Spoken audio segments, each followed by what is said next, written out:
Hi friends, welcome to cine family 2. ప్రముఖ star మా ఛానల్లో ప్రసారం అవుతున్న సూపర్ హిట్ సీరియల్ గుండె నిండా గుడిగంటలు.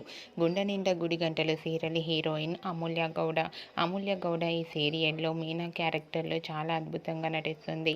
అమూల్య ఈ సీరియల్లోనే కాకుండా కన్నడ సీరియల్లో కూడా నటిస్తూ బిజీగా లైఫ్ని ఎంజాయ్ చేస్తుంది. అయితే రీసెంట్గా గుండె నిండా గుడిగంటలు సీరియల్ హీరోయిన్ మీనా అండ్ అలాగే సత్యభామ సీరియల్ హీరో క్రిష్ ఇద్దరూ కలిసి హోలీ సెలబ్రేషన్ జరుపుకున్న లేటెస్ట్ ఫొటోస్ని షేర్ చేశారు. ఆ ఫొటోస్లో క్రిష్ అండ్ మీనా కలర్స్ చల్లుకుంటూ చాలా హ్యాపీగా హోలీ సెలబ్రేషన్ జరుపుకుంటూ ఎంజాయ్ చేస్తూ కనిపించారు. ఆ ఫొటోస్ చూసిన వారంతా క్యూట్ అండ్ నైస్ పిక్స్ అంటూ కామెంట్స్ పెడుతున్నారు. మీకు కూడా మీనా అండ్ క్రిష్ హోలీ సెలబ్రేషన్ జరుపుకున్న latest photos and real life latest photos మీకు నచ్చినట్లయితే మీ అభిప్రాయాన్ని మీ కామెంట్ రూపంలో తెలియజేస్తూ లైక్ చేయండి, షేర్ చేయండి. మరిన్ని ఇంట్రెస్టింగ్ అండ్ లేటెస్ట్ అప్డేట్స్ కోసం మా సినీ ఫ్యామిలీ 2 ఛానల్ని సబ్స్క్రైబ్ చేసుకోండి.